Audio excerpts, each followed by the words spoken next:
ပတ်ကကျွန်တော်တို့ဘာကြောင့်နှလုံးသွင်းခဲ့လဲ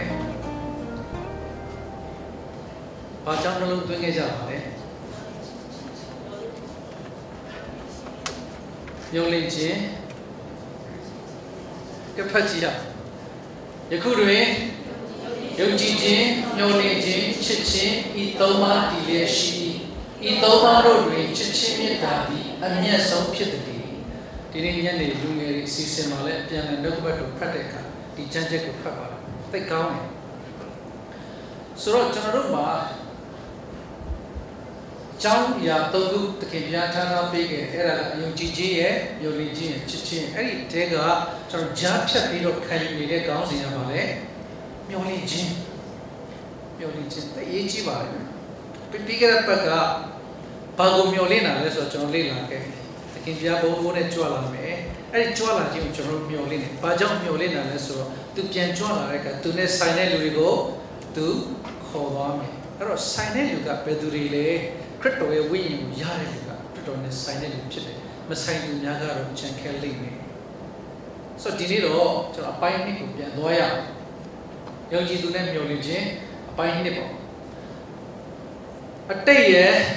ပစ္စုပန်ရဲ့အနာဂတ်ရဲ့ဆိုတော့ကာလ၃ပါးရှိပါတယ်ဒါကတော့ဟေဘရဲတွေရဲ့အတွေးခေါ်ပါ Greek တွေကတော့အဲ့ဒီလိုမဟုတ်ဘူးကျွန်တော်တို့ဟေဘရဲတွေကကျတော့ horizontal ပေါ့ past present future ဆိုပြီးတော့သွားတယ် Greek တွေကျတော့အဲ့လိုမဟုတ်ဘူးအထက်နဲ့အောက်နဲ့သွား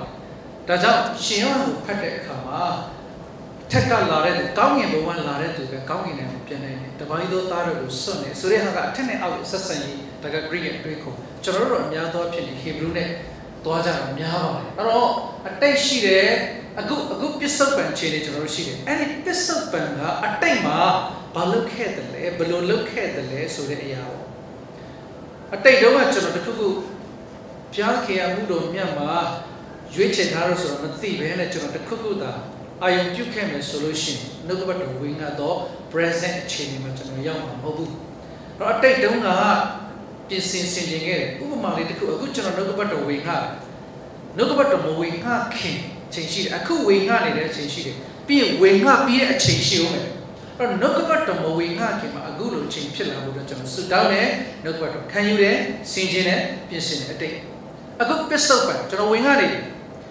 ပြီးလို့ရှိရင်ကျွန်တော်ရဲ့ရည်ရွယ်ချက်ကအခုဝင်ငှလိုက်တဲ့ပစ္စုပန်မှာဝင်ငှလိုက်တဲ့နှုတ်ကပတ်တော်သည်အနာဂတ်မှာတယောက်စီတဲ့နှလုံးသားထဲမှာတကယ်ပဲမျှော်လင့်ခြင်းစိတ်ကိုဖြစ်ဖို့ဆိုတဲ့ရည်ရွယ်ချက်ရှိဆိုတော့အတိတ်ကအရေးကြီးတယ်လို့ပစ္စုပန်လည်းအရေးကြီးတယ်ပစ္စုပန်ပဲအတွက်အရေးကြီးတယ်အနာဂတ်အတွက်အရေးကြီးပါတယ်ကဲအဲ့တော့မျိုးစစ်မမှန်လို့ရှိရင်ပြင်မတန်နိုင်ဘူးမရှင်းတန်နိုင်ဘူးတစ်ချိန်ထဲမှာဘာမှအသီးလဲတီးလာစရာအကြောင်းမရှိပါဘူး music မှန်ဖို့လိုပါတယ်လို့ကျွန်တော်အတိတ်တုန်းကနှုတ်ကပတ်တော်မျိုးစင်းနေတာမဖြစ်ပွားခဲ့ဘူးဆိုရင်ဖတ်ကြည့်အောင်ဘုရားခင်ဖြစ်ပွားစေတော်မူသောသူမြည်တွေကဒုစရိုက်ကိုပြုတဲ့အကြောင်းမူကားထိုသူ၌မျိုးစိတ်တော်တည်လျက်ရှိ၏မျိုးစိတ်သိရေးကြီးပါတစ်ပင်တစ်ပင်တီးတီးတဲ့ရှင်သန်တဲ့ကြီးထွားတဲ့တီးတီးအသေးများတယ်ဆိုတာကသူ့ရဲ့မျိုးစိတ်အဆိုင်ကြုံလီတဲ့မျိုးစိတ်နဲ့ကတော့ဘယ်တော့မှပင်သန်လာမှာမဟုတ်သလိုအသေးတွေလည်းအများကြီးတီးနိုင်မှာမဟုတ်ဘူးမျိုးစိတ်သိရေးကြီးပါတော့ကျွန်တော်တက်တာအသေးတီးလာတယ်တီးတီးတဲ့တက်တာဖြစ်ဖို့အတွက်ကဘာမှမဟုတ်ရေးကြီးတယ်မျိုးစိတ်နဲ့ဖြစ်ပေါ်တော့သူဖြစ်ဖို့ရေးကြီးတယ်အဲ့ဒီမျိုးစိတ်ကနှုတ်ကပတ်တော်မျိုးစိတ်ဖြစ်ပါတယ်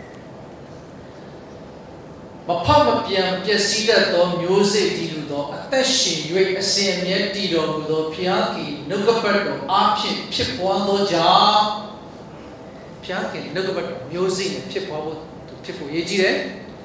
ဆိုအဲ့ဒီနှုတ်ကပတ်တော်မျိုးစေ့နဲ့စစ်မှန်သောဖြစ်ပွားတဲ့သူမှသာလေအခုပစ္စုပန်မှာလေ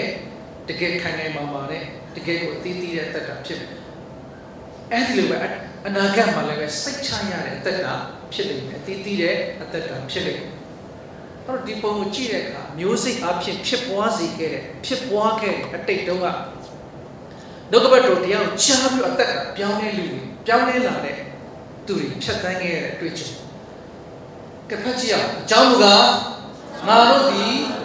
လောကီသားများနှင့်ကောင်းကင်တမန်များမျက်မှောက်၌ပွဲဝင်သောသူဖြစ်ကြ၏တကယ်ဖြစ်ပျက်ခဲ့တဲ့ဖြစ်ပျက်တွေ arena ဆိုတဲ့လူသက်ကွင်းကြီးထဲမှာ arena ဆိုတဲ့အတိတ်ပဲကသဲလို့မြည်ရပါတယ်အဲ့ဒီသဲကရိုးရိုးသဲတော့မဟုတ်ဘူးသွေးဆုပ်တဲ့သဲဖြစ်တယ်အဲ့ဒီသဲပေါ်မှာယုံကြည်သူတွေအသွေးပေါင်းမြောက်များစွာကြာတယ်အဲ့ဒီသဲကသွေးကိုဆုပ်ထားတဲ့သဲယုံကြည်သူတွေဆွဆွဲခံရတယ်ဖမ်းတယ်အဲ့ဒီ arena လူသက်ကွင်းကြီးထဲမှာသူတို့စီကိုတားရည်လွတ်ပေးလိုက်တားရည်ကြိုက်တယ်လို့သူတို့စားတယ်အဲ့တော့တကယ်တော့သူတို့ရက်နေရတာတဲ့ပြိတ္တနှစ်ခုရှိမှရက်နေခဲ့ရတာပါတဲ့တစ်ဖက်ကတော့ကျွန်တော်တို့ဖြစ်ယေရှုခရစ်တော်ဘုရားကိုမိမိရဲ့ကယ်တင်ရှင်ရှင်သခင်ဖြစ်တဲ့ကျွန်တော်ဘဝမှာသခင်မဟုတ်ပါဘူးလို့ယဉ်ဆန်လိုက်တယ်ဆိုရင်ဘေးမှာထိုင်နေတဲ့ပြိတ္တကလက်ခုပ်တီးလိုက်တော့ဟေးဒါငါတို့လူပဲဒါပေမဲ့ယေရှုခရစ်တော်ဘုရားမိမိရဲ့ကယ်တင်ရှင်နဲ့ရှင်သခင်ဖြစ်ကြောင်းဘယ်လိုပဲဖြစ်ဖြစ်ကျွန်တော်မငင်းပယ်ပါဘူးအသေးပဲခံပါမယ်ဆိုရင်ကောင်းကင်တမန်ကြီးကလက်ခုပ်တီးတယ်ဟာဒါငါတို့လူပဲအဲ့ဒီလူနှစ်စုကြားမှာမမမခံခိုင်မာနဲ့အသက်ရှင်ခဲ့တာကနှုတ်ကပတ်တော်မျိုးစိနဲ့ဖြစ်ပေါ်ခဲ့တဲ့သူတွေပဲဖြစ်တယ်ဘယ်အကြောင်းနဲ့မှယုံကြည်သူဖြစ်လာတဲ့သူတွေမဟုတ်စစ်မှန်တဲ့နှုတ်ကပတ်တော်မျိုးစိနဲ့ဖြစ်ပွားသောသူဖြစ်သောကြောင့်ပရိသတ်နှမျိုးရဲ့အလယ်မှာမမဆိုအသက်ရှင်နေတဲ့သူတွေဖြစ်တယ်တဲ့ပြီးတော့ရှင်းလာစရာကောင်းတယ်ကဘာမှာနှိပ်စက်ခံရဆုံးညှင်းဆဲခံရဆုံးသောဘာသာတွေကိုပြောပါယုံကြည်သူတွေပါဘာသာဝင်တွေကိုပြောဆိုခရစ်နဲ့လိုက်ရှာကြည့်တဲ့အခါဘယ်မှာမိရှုခံရဘယ်မှာအသက်ခံရတော့တမန်တော်12ပါးကိုပြန်ကြည့်တဲ့အခါလဲရှင်ယောဟန်ကလွဲပြီးတော့သူတို့ကွပ်မျက်ခံခဲ့ရတဲ့သူတွေကြီးပဲတော့ဖျားခင်ယုံကြည်ခဲ့တဲ့သူတွေကတကယ့်ကိုနှုတ်ကပတ်တော်မျိုးစိနဲ့ဖြစ်ပွားသောကြောင့်ဒီလိုမအသက်ရှင်နိုင်ခဲ့ကြတာဖြစ်ပါတယ်အဲ့တော့အခုကျွန်တော်တို့ပြီးခဲ့တဲ့တရက်နှစ်ရက်အတွင်းမှာဘင်းကြီးရဲ့ရုပ်ကျွင်းကိုတည်လာတဲ့အခါမှာလမ်းတောက်လျှောက်မှာတောင်းဖြားကြည်ပွင့်ပြီးတော့သူတို့နှုတ်ဆက်ကြတယ်ဂါရဝပြုကြတယ်ဒီမှာတော့သူတို့တည်သွားတာကိုကြည်တစ်ခါအားရပါရလက်ခုပ်တီးပြီးတော့နေခဲ့ကြတယ်သူတွေဘေးမှာရှိတဲ့ပြိတ္တတွေကလူများနေတယ်အချောင်းရမတူဟိုတော့ကတည်သွားတဲ့အခါဝမ်းသာကြတဲ့လူတွေရှိမှတည်ရဒါပေမဲ့စစ်မှန်သောနှုတ်ကပတ်တော်မျိုးစိနဲ့ဖြစ်ပွားခဲ့တာဖြစ်တဲ့ကြောင့်သူတို့ထဲမှာမျှော်လင့်ခြင်းရှိတယ်။မျှော်လင့်ခြင်းရှိတယ်။ဒါပေမဲ့အကြောင်းအရာကဒီလိုဖြစ်လာပြန်တယ်။ AD 312လောက်မှာဘယ်လိုဖြစ်လာလဲဆိုကွန်စတန်တင်းနဲ့ဟိုဘက်ကမက်ဆတီနီယပ်စ်တို့စစ်ဖြစ်ကြအရှိယောမနဲ့အနောက်ယောမကိုစစ်ဖြစ်ကြတဲ့အခါဒီကွန်စတန်တင်းကတော့သူ့အဖေကလည်းပဲတနေ့ကျတော့ဒီယောမရဲ့ဥစ္စာပေါ်အချုပ်ချဖြစ်တဲ့စီဇာဘီဖြစ်လာတယ်ပေါ့လေဆိုတော့သူကအခြေအနေအတိုင်းမကောင်းဘူးစိတ်အားရအားနေတယ်တစ်ဖက်ကသူနဲ့ပြိုင်ဘက်ဖြစ်တဲ့သူ့ရဲ့ရန်သူကအားကြီးတယ်ဒီစစ်ပွဲမှာတော့နိုင်ပါမလားလို့သူတို့စဉ်းစားပြင်ဆင်စုတောင်းကြတယ်ပြောတယ်ဘယ်ဘုရားကိုတောင်းမှန်းတော့မသိဒါပေမဲ့ကောင်းကင်နေပြီးတော့ဘာပေါ်လာတာအားလုံးတွေ့ရတယ်လေဆိုတော့လောကကတ်တဲ့စိတ်ပေါ်လာတယ်ဒီဟာမင်းတို့အတွက်အောင်မြင်ခြင်းလက်ခံတာပဲပြောတဲ့အခါမှာ consider တာပါလေတခရစ်ရဲ့အမှန်လက္ခဏာသင်္ကေတဖြစ်တယ်ဟုတ်လားဒါဆိုငါတို့ဘာလုပ်ရမလဲဒါဆိုလို့ရှိရင်ငါတို့ဒီလက္ခဏာနဲ့ငါတို့တိုက်ဆိုတော့တခါအကုန်လုံးနောက်နေ့လင်းတဲ့အခါအားလုံးဓာတ်ကြိုက်ပြီးတော့မြစ်ထဲမှာ baptism ဆိုအားလုံးရင်လုံးလိုက်ကြငါတို့အားလုံးသူ့နာမနဲ့သူ့လက္ခဏာသင်္ကေတနဲ့ငါတို့တိုက်မယ်ဆိုတော့သူတို့ဒီစစ်ပွဲကိုတိုက်ခဲ့ကြတဲ့အခါတကယ်လည်းဒီစစ်ပွဲနိုင်ခဲ့ပါတယ်ဒါကြောင့်နောက်နေ့မှာသူတို့ဒီပုံစံစစ်တိုက်ကြတကယ်နိုင်သွားတယ်ဒါကြောင့်မလို့ကွန်စတန်တိုင်းကိုယ်တိုင်ကနေပြီးတော့ငါကိုယ်တိုင်ကခရစ်ယာန်လုပ်နေဆိုတော့တိုင်းပြည်တစ်ပြည်လုံးကအားလုံးခရစ်ယာန်ဖြစ်ရမယ်ဆိုပြီးတော့တခြားမျိုးစိရောလာတယ်မျိုးစိအစစ်မဟုတ်တော့မျိုးစိအစစ်မဟုတ်တော့တောင်းနှုတ်ပတ်တော်မှာဒီလိုတွေ့ရပါတယ်ဖတ်ကြည့်အောင်လူတို့သည်အိပ်ပျော်သောအခါသူ၏ရန်သူသည်လာ၍ကောင်းသောမျိုးစိနှင့်လက်ခံတာတူသောတောမျိုးစိကိုစပါးထဲနဲ့ကျဲ၍သွားလေ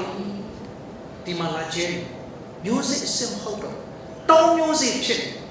ပထမဖြစ်ပေါ်ခဲ့တဲ့လူတွေကမပြောင်းလဲတဲ့မဖောက်ပြန်တဲ့ဘုရားကနှုတ်ကပတ်တော်မျိုးစိနဲ့ဖြစ်ပေါ်လာတဲ့အခါပရိသတ်နဲ့နတ်ဆုရဲ့ရှေ့မှာမယက်တည်နိုင်ခဲ့တယ်အခုတော့အဲ့ဒီမျိုးစိကြားထဲမှာတောမျိုးစိလာရောလိုက်တယ်ဘယ်နည်းကိုယ်တိုင်ခရစ်ယာန်ဖြစ်ရတတိုင်းပြည်လုံးခရစ်ယာန်ဖြစ်ရလို့ဆိုအားလုံးခရစ်ယာန်ဖြစ်သွားကြတယ် music ကြောင့်တော့မဟုတ်ခဲ့ဒီနေ့ကိုယုံကြည်သူဖြစ်တယ်ဖျားသားဖြစ်ဘာအားဖြစ်ဘယ်အရာအားဖြစ်ကိုဖြစ်နေတာနှုတ်ကပတ်တော် music ကလွဲလို့အတိမသိနှုတ်ကပတ်တော် music နဲ့ဖြစ်ပေါ်လာတာမဟုတ်ရင်အထဲထဲမှာစစ်မှန်တဲ့မျှော်လင့်ခြင်းမရှိဘူးကဲတော့ကျွန်တော်ထဲမှာတကယ်ပဲနှုတ်ကပတ်တော် music နဲ့ဖြစ်ပေါ်လာပြီးတော့မျှော်လင့်ခြင်းရှိတယ်ဆိုရှိရင်မျှော်လင့်ခြင်းရှိတဲ့သူရှိတယ်မျှော်လင့်ခြင်းမရှိတဲ့သူလည်းရှိပါလားနော်ညင်းပယ်တဲ့လူရှိတယ်တကယ်ရှုပြန်ကြွလာမှာပြန်လာမှာမဟုတ်ပါဘူးလို့ညင်းပယ်တဲ့လူရှိတယ်အဲ့ဒီညင်းပယ်တဲ့လူရှိသလိုပြန်လာပြီးပြီလို့ဝန်ခံထားတဲ့လူလည်းရှိတယ်အုပ်စုကနှစ်စုအဲ့တော့ပြန်မလာတော့ပါဘူးလို့ညင်းပယ်တဲ့လူကသူကဘာပြောလဲသူစိတ်ကြိုက်သက်ရှင်ကိုရှင်ပြန်လို့သက်ရှင်ညှို့လေးကြံလို့တော့လာပါလေမဟုတ်အဲ့တော့လောကမှာကိုဖြစ်တဲ့ခါလေးလူဖြစ်တဲ့ခါလေးလူသားပြီလူငယ်လေးတယောက်အခုဘာလဲလုပ်နေဆရာကြီးကကောင်းမင်းနိုင်ငံရောက်လို့ရှိရင်မလုပ်ရမယ့်အရာတွေအလုံးလုပ်နေတယ်ကောင်းကင်မှာလှုပ်ရှားမရှိတဲ့အမြေကြီးမှာအကုန်လုံးနေတယ်ဆိုမမျောလင့်ထားတဲ့သူတွေမျောလင့်ခြင်းမရှိတဲ့လူတွေအတွက်တော့ကြိုက်တယ်လို့တတ်ရှင်ကဲဘာပြောဦးလဲဆိုတော့ဖတ်ကြည့်အောင်နောက်ဆုံးသောကာလ၌ပြည့်ရပြည့်ပြည့်ပြုတ်တတ်သောသူတို့သည်မိမိတို့တတ်မဲ့ခြင်းအတိုင်းကျင့်နေ၍သခင်ဘုရားကြွလာမည်ဟုသောဂတိတော်သည်ဘယ်မှာရှိသနည်းဘိုးဘေးများအိပ်ပျော်သည်နောက်ခတ်သိမ်းသောအရာတို့သည်ဖန်ဆင်းစားကဖြစ်မြဲဖြစ်တဲ့ကဲ့သို့ဖြစ်မြဲဖြစ်ကြ၏ဟုဆိုလျက်ကဲ့ရဲ့ခြင်းနဲ့တကွာပေါ်လာကြလိမ့်ဘယ်မှာလဲနာမည်ပြောတာကြာပြီလေငါတို့အဖိုးတွေလည်းပြောခဲ့တာအခုချိန်ကြီးလည်းမလာဘူးမျောစရာမလိုပါဘူးပျော်ပျော်လေးအသက်ရှင်ကြစို့ Greek တွေရဲ့တွေးကောပျော်မယ်ပါမယ်စားမယ်တောက်မယ်မနှက်ခါသေမယ် Greek တွေရဲ့တွေးကောဘာမှမျိုးသူတို့ထဲပျော်ပျော်နေပဲစားမယ်တောက်မယ်တစ်ဖက်မှာအုပ်စုစုရှိတယ်ပြီးပြီတဲ့ပြီးပါပြီလို့ပြောတဲ့အုပ်စုကသူတို့ကဘယ်လိုတက်ရှင်ခြားနာဆိုခိုင်ရောတက်ရှင်ကြတယ်မမျော်လင့်တဲ့သူကသူတို့စိတ်ကြတက်ရှင်လာပြီးပါပြီတဲ့ဆိုတဲ့လူကသူတို့စိတ်ကြခြားနာဆိုခိုင်ပြီးတက်ရှင်ဘယ်သူတွေလဲ1914မှာပါဖြစ်ပထမကစစ်ဖြစ်ဒါကတော့တကယ်ခင်ဗျားကြောက်လာပြီးအမေရိကန်စစ်ပွဲကြီးပဲတကပါလို့စစ်ဖြစ်ကြတယ်ဒါကြောင့်မို့အခုကငါတို့ကမျောစရာမလိုတော့အဲ့ဒီတုန်းကတခေရှုလာခဲ့ပြီးပြီငါတို့ကတော့အခုပါလဲကြံကျွင်းတဲ့လူတွေကိုတတ်သိခံနေရတဲ့လူတွေဖြစ်တယ်ဆိုတော့ကပါလက်တတ်သိခံနေတဲ့လူတွေရှိပြန်အဲ့ဒီကပါလက်တတ်သိခံတဲ့လူတွေအခုတတ်သိခံတဲ့လူလုံးဝမဟုတ်ရတသိတသော၄တောင်မှလွယ်လို့ဘယ်သူမှတတ်သိခံခွင့်မရှိဘူးအဲ့ဒီသိတသော၄တောင်မှလည်းပဲဂျူးလူမျိုး12ຫນွေတွေကရွေးမဲ့လူ12000ရွေးတာဂျန်တာတဘာမျိုးသားလုံးဝတတ်သိခံခွင့်မရှိဘူးပြီးသွားပြီလို့ခံယူပြီးတက်ရှင်တဲ့လူကအဲ့ဒီလိုတက်ရှင်ကဲကျွန်တော်တို့မျောလင်းရတာမျောလင်းအဲ့ကျွန်တော်မျောလင်းနေတဲ့သူတွေကဘာလို့ဖို့လို့လဲအာမနေဘူးလို့မျောလင်းခြင်းထဲမှာရှိနေတယ်အာနေပြီးရောကြီးရောရအတတ်မရှင်ဖို့လို့တယ်ဆရာကြီးခုတလောတော့အားနေနောက်တလောတော့အားမရှိဘူးအရင်တလောကြံတဲ့အားများမှာမဟုတ်ပါဘူးဆိုတော့ဘယ်တော့မှအားနေဘယ်တော့မှအားများတာကြတယ်တော့တစ်ချိန်လုံးအားနေကဲဘယ်လိုလဲဖျားကိနဲ့သွားလာမှုဆရာကြီးဖျားကိနဲ့တော့စိုက်ကားစီးပြီးသွားနေတယ်ဒီတော့နီးလေးဒါပေမဲ့ဖျားကိနဲ့မျက်နှာချင်းမဆိုင်ဘူးအားမနေဘူးမျောနေတယ်ဆိုရင်အားနေပြီးရောကြီးရောရတက်တာနဲ့တက်ရှင်ဖို့မဟုတ်ပြန်ချိန်ထဲမှာမလုပ်လဲတမာတတိရှိဖို့လဲလို့ပြန်လာမယ်ဆိုတော့မျောနေချက်နှုတ်ပတ်တော်နဲ့ဖြစ်ပေါ်တဲ့မျိုးစီကလာမယ်ဆိုလာမယ်ပဲထဲထဲမှာမျောတမာတတိနဲ့တက်ရှင်ဖို့အသက်ရေးကြည့်တယ်မျောနေတဲ့သူတွေအတွက်အာမနေဖို့လဲလို့လို့တမာတတိရှိရှိအသက်ရှင်ဖို့လဲလို့ကဲအဲ့တော့မျောလေးရတပည့်တော်12ပေါက်လဲသခင်ဘုရားကိုယ်တိုင်မှာခဲ့တာဘလို့မှာခဲ့လဲဖတ်ကြည့်ပါဦးလူသားသည်မိမိတို့ကိုစေလွတ်၍တဘိုးခရာကိုပြင်းစွာမှုတ်စေတော်မူသဖြင့်သူတို့သည်ရွေးချယ်သောသူတို့ကိုအရက်လေးမျက်နှာကောင်းကင်အောက်ထက်ဝန်းကျင်တို့မှာခေါ်၍စုယုံကြတဲ့အချိန်ရောက်လာကောင်းလို့မောက်တခါအလုံးပြန်စုယုံနေပြောပြီးသားဒီပုံစံဖြစ်မှာကောင်းရက်ကနေဘိုးမိုးလည်းအလုံးစုစည်းလာတာသူခေါ်ဖို့ပဲသူလာဒီပုံစံလာအဲ့တော့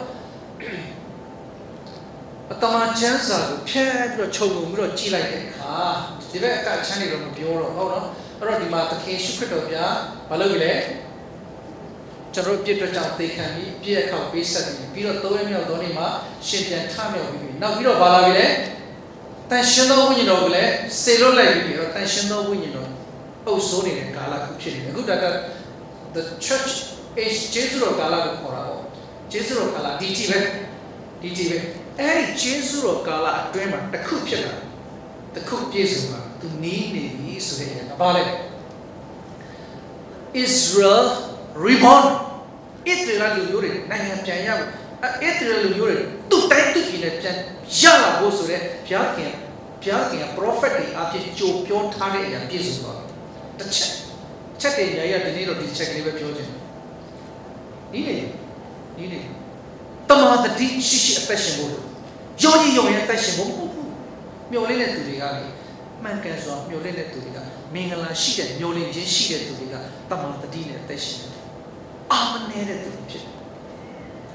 ဒီအရာလေးပြန်ပြောပြချင်အဲ့တော့ဟုတ်မလားဖြစ်လာမယ်တဲ့ဘာကြောင့်လဲဖတ်ကြည့်အောင်ရှင်သာရဖျားမိန်တော်မူသည်ကသူတို့ကိုဖြန့်ကျဲသောလူအမျိုးမျိုးနေရာအတိုင်းတိုင်းအပြည်ပြည်တို့မှာငါသိမ့်ယူ၍စုဝေးစေပြည်ရင်ဣသရေလပြည်ကိုပေးတကဘာလုံးပြန်သွားတာဣသရေလလူတွေတကဘာလုံးပြန်သွားအဲ့ဒီလူတွေကပြန်စုပြီးတော့တိုင်းပြည်ပေးမယ်တဲ့ဒါဆိုလို့ရှိရင်မလုပ်ဘူးလေသင်္ဘောတစ်ဖက်ပြင်အရွက်စိမ့်တာပြန်လာတော့လက္ခဏာတခြားရမပြောသေးဒီလက္ခဏာလေးတစ်ခုသိသိချာတယ်ဘယ်တော့မှဘယ်လိုစဖြစ်ဣသရေလရဲ့ပထမဆုံးဘယင်ရပါတယ်ရှောလုဖြစ်တယ်ရှောလုပြီးတော့သူ့သားယောနသန်ဘယင်မဖြစ်လာဘုရားခင်ကဒါဝိဒ်ကိုရွှေ့ဒါဝိဒ်ဘယင်ဖြစ်လာတယ်ဒါဝိဒ်ပြီးတော့သူပြန်ဖြစ်လာတယ်သူ့သားရှောလမုန်ပြန်ဖြစ်တယ်အဲ့တော့ရှောလမုန်ရဲ့သားဘသူလဲကယောဗံမင်းလက်ထက်ကပြဿနာဖြစ်ပါလေအဲ့တော့လူတွေကပြောတယ်တက်ကြီးတဲ့လူတွေကပညာရှိတဲ့လူတွေကကဲရှင်မင်းကြီးဖခင်လက်ထက်တုန်းကကျွန်တော်တို့ခွန်တုတ်တွေများလို့နဲ့ကျေးဇူးပြုရှော့ပေးပါလို့ပြောတဲ့အခါယောဗံကလူကြီးတွေနဲ့အသက်ကြီးတဲ့လူတွေနဲ့မတိုင်ပင်မဲနဲ့သူတငယ်ချင်းတွေနဲ့တိုင်ပင်ပြီးတော့ဟာပြန်ပြောလိုက်ငါအဖေကနင်တို့ကိုနည်းနည်းလေးလုပ်ရဆိုငါကပို့လုပ်မယ်နင်တို့ကြောပေါ်မှာငါကင်မီကောင်လွတ်မယ်ဆိုတဲ့အရာတွေပြောလာတဲ့အခါမှာလူတွေမကဟာဒါဆိုတော့သူကတကယ်ရင်းဆက်လုပ်တကယ်လည်းလုပ်ခဲ့တဲ့အခါကျတော့အဲ့ဒီဣသရေလတိုင်းပြည်ကဟိုတုန်းကစီစီလုံးလုံးနဲ့နေခဲ့တဲ့အရာကယောဗံလက်ထက်ကျမှနှစ်ချမ်းကွဲပါလေနှစ်ချမ်းကွဲတော့တစ်ချမ်းကဘာလဲတစ်ချမ်းကတောင်ပိုင်းမှာရှိတဲ့ယူဒာဆိုတာကျန်ခဲ့ကျန်တဲ့10မျိုးက Israel ဆိုတော့ Israel ဆိုတော့10မျိုးမြောက်ပိုင်းမှာကွဲသွားဘယ်လိုမှစိတ်ဆက်လို့မရဘူးအဲ့တော့သူ့ဘယင်ကိုယ့်ဘယင်နဲ့20ထွက်လာယောဗံမှာဆိုဘက်ကရေယောဗံဒီဘက်ကယောဗံကွဲလာဆိုတော့အဲ့ဒီလိုကွဲတော့နွားကွဲတော့ကြားဆွဲတော့ကျွန်တော်မိသားစုတွေသိလားအတင်းတော်ထဲမှာဖြစ်မိသားစုထဲမှာပဲဖြစ်ဘုရားခင်နှုတ်ကပတ်တော်ဘုရားခင်မြတ်တော်ဘုရားခင်နဲ့ကျေးဇူးတော်နဲ့စီစီနှုတ်ချစ်ခင်နေတွားဖို့ရှိဟိုကွယ်ဒီဟာကွယ်ဟိုတမျိုးဒီဟာတမျိုးခိုင်မှုကွယ်လွဲလာရင်စာတန်ကတော့မလုပ်ပါနဲ့ဆွဲမှာပဲသင်္ကန်းစာယူဖို့ကောင်းတယ်တင်းတော်ထဲမှာပဲဖြစ်မိသားစုထဲမှာပဲဖြစ်စီစီလုံးချစ်ခင်နေတွားကြဖို့ရှိအဲ့တော့အဲ့လိုဖြစ်လာတဲ့အခါယန်သူတွေကဘေးမှာဝိုင်းနေတာသူတို့ကို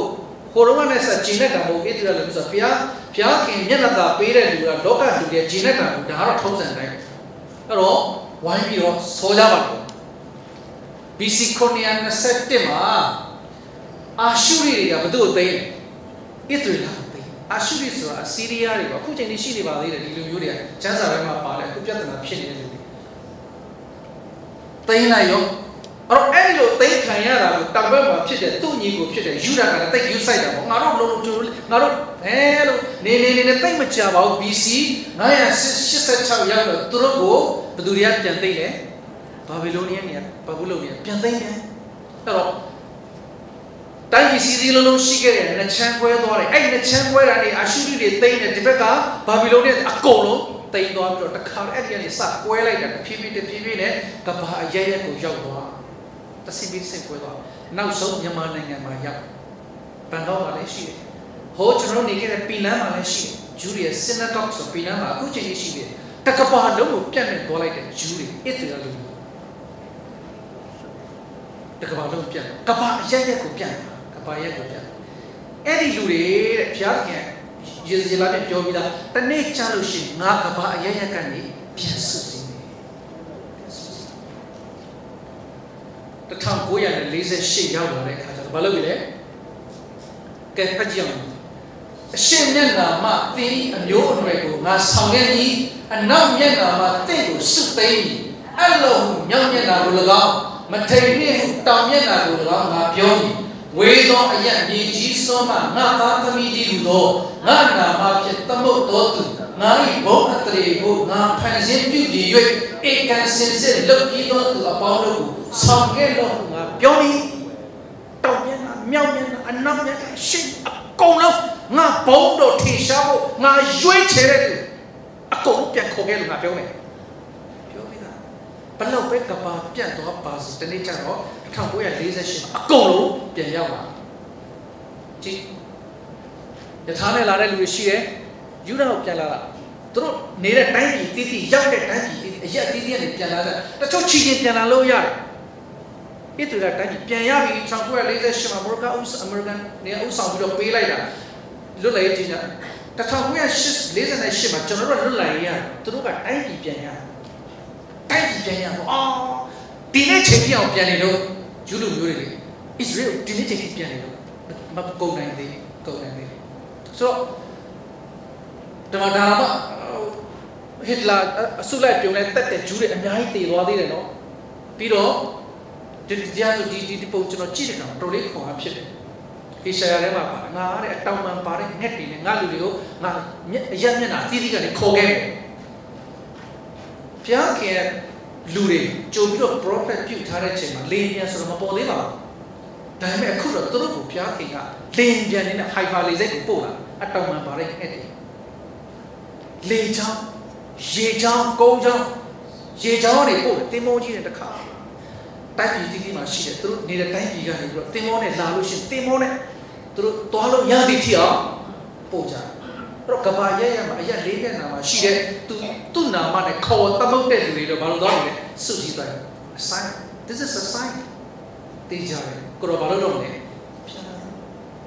အဲ့မျိုးလေးကြီးကျွန်တော်ထဲမှာရှိတာကစစ်မှန်သောနှုတ်ကပတ်တော်မျိုးစင်တွေဖြစ်ပေါ်သောသူမှာအဲ့မျိုးလေးကြီးရှိတာဖြစ်တယ်ကကြီးဣသရေလနိုင်ငံလေးရောက်တော့တေးသေးလေးပဲတေးသေးလေးပါဒါပေမဲ့တကဘာလို့သူ့ဘာလို့နေရလဲကြည်နေရတယ်ဘုရားခင်နဲ့ပတ်သက်တဲ့လူမျိုးဖြစ်တဲ့အတွက်ကြောင့်ဘုရားခင်ဂတိတော်နေပြီဖြစ်တဲ့အတွက်ကြောင့်အားလုံးကအာရုံပြုနေရတဲ့ကိစ္စအကျယ်ဝန်းဖြစ်ဘာမှမရှိပါဘူးတကယ်အကျဉ်းဆုံးနေရာရှင်းနေတော့12မိုင်လောက်ပဲရှိတယ်လို့ပြောတယ်အကျဉ်းဆုံးနေရာပေါ့ဆိုတော့ကျွန်တော်နိုင်ငံရဲ့ဒီအမီးပြားလောက်ပဲရှိမှာပေါ့သူကဘာမှမရှိမှတွေ့တာ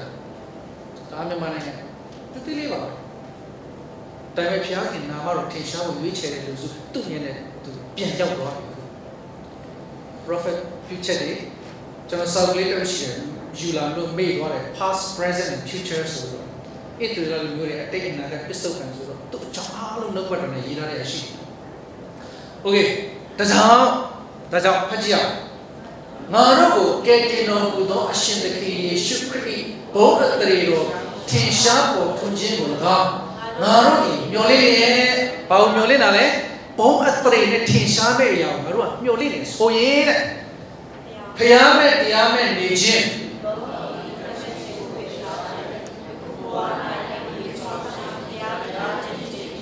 ဖျားဝန်၌ဝိလျော်ခြင်းတို့ကိုပြု၍နေရတဲ့အကြောင်းငါတို့ကိုဆုံးမသွန်သင်၍လူအပေါင်းတို့ကိုကယ်တင်တတ်သောဘုရားခင်ယေရှုတော်ထင်ရှားပေါ်ထွန်းလျက်ရှိ၏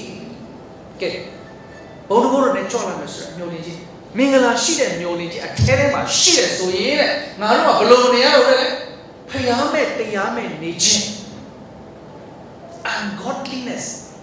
ဖျားနဲ့မပတ်သက်တဲ့အပြောဖျားနဲ့မပတ်သက်တဲ့တွေးခေါ်မှုဖျားနဲ့မပတ်သက်တဲ့အသက်ရှင်မှုအဲ့ဒီအရာတွေနဲ့ငါတို့နဲ့မဆိုင်ဘူးပြီးတော့လည်းလောကီတတ်မဲ့ခြင်းကိုပယ်ရှားပြီးလောကကြီးကတတ်မဲ့ဆရာတွေကြီးပဲမျက်စိနှလုံးပွင့်တာနဲ့ဟိုဟာလိုကြီးဒီဟာလိုကြီးတလားတော့မကြသေးကိုဝယ်ထားတဲ့ဖုန်းလေးကမော်ဒယ်တိတ်မီတော့ဘူးလို့ထင်လဲချင်းဟိုကွန်ပျူတာလဲချင်းဟိုဟာလဲဟိုဟာဝစ်ချင်းလောကနဲ့ပတ်သက်တယ်တိတ်ပြီးတော့ယခုဘဝနဲ့အိမ်တွေစောင့်ခြင်း အိမ်တွေစောင့်ခြင်းကျွန်တော်ကြည့်လိုက်တာလေလုံးပြအော်ဘာအိမ်တွေအဲ့ဒါမျိုးလေမဖြစ်စေဘူးမျောလင့်နေတဲ့သူကအေးစစ်စစ်ပဲခင်ဗျာရနှုတ်ဘတ်ပေါ်ဖြစ်ပေါ်လာတဲ့သူအေးစစ်တီစံ30ခေါ်လာလဲပြောပြီးသားသခင်ဗျာကိုမျောလင့်ပါသူပြုတ်မယ်သူစီရင်မယ်ပြီးတော့ဖျားဝတ်နဲ့မွေးလျော်ခြင်းကိုပြုတ်နေရတဲ့ကြောင်းဖျားဝတ်နဲ့မွေးလျော်ခြင်းဖျားเจ้าမှာလာပျော်မွေ့တာမဟုတ်ဘူးနော်ဖျားเจ้าကအေးစစ်စစ်လေးပဲစိတ်ချမ်းသာစရာကောင်းတယ်ဆိုတာနဲ့ပြီးသွားတဲ့ကိစ္စမဟုတ်ဘူးတော့ဘုရားเจ้าမှာပျော်မွေ့တာကောင်းပါလေတခြားနေရာမှာပျော်မွေ့တာလည်းတော်သေးတယ်ကောင်းပါလေဒါပေမဲ့ဘုရားဝတ်၌မွေ့လျော်ခြင်းဆိုတဲ့အစဉ်တက်လာဘူးဘုရားဝတ်၌မွေ့လျော်ခြင်းဆိုတာဘုရားကတခါအချိန်ယူစကားပြောလိုက်တာတခြားຢာတွေတိတ်တတိများတော့သိပ္ပံပညာရှင်ကြီးဖြစ်တဲ့ဒီအိုင်းစတိုင်းကသူကအလုပ်လုပ်ပြီးတော့သူ့တပည့်လေးသူ့ထမင်းအစားတောက်စားဖို့အတွက်ဆရာထမင်းညကစားလို့ရပါပြီစင်းဖြစ်ပါအေးဟုတ်ပြီသူစိတ်ဝင်စားနဲ့လုပ်နေတဲ့အတွက်ကြောင့်ကိုမဆောက်နိုင်တော့သူတပည့်ဖြစ်တာဟောဒီလောက်တော့ကြာမှလည်းငါပဲစားလိုက်တော့ဆိုပုံစားအယူဝဲထားလာခဲ့အဲ့တော့တော်ကြာတဲ့ခါကျမှဟာဘိုက်စားအောင်မထမင်းမစားသေးပါလားဆိုပြီးတော့ထမင်းစပွဲသွားလန်ကြည့်လိုက်တဲ့အခါအယိုးတွေပဲကျန်။အော်ငါစားပြီးပြီပဲဆိုပြန်ဖုံးထားခဲ့။သူလောက်သူသွားဆက်တယ်။အဲ့တော့သူလောက်နေတဲ့အလုပ်ထဲမှာသူမွေ့လျော်ပါ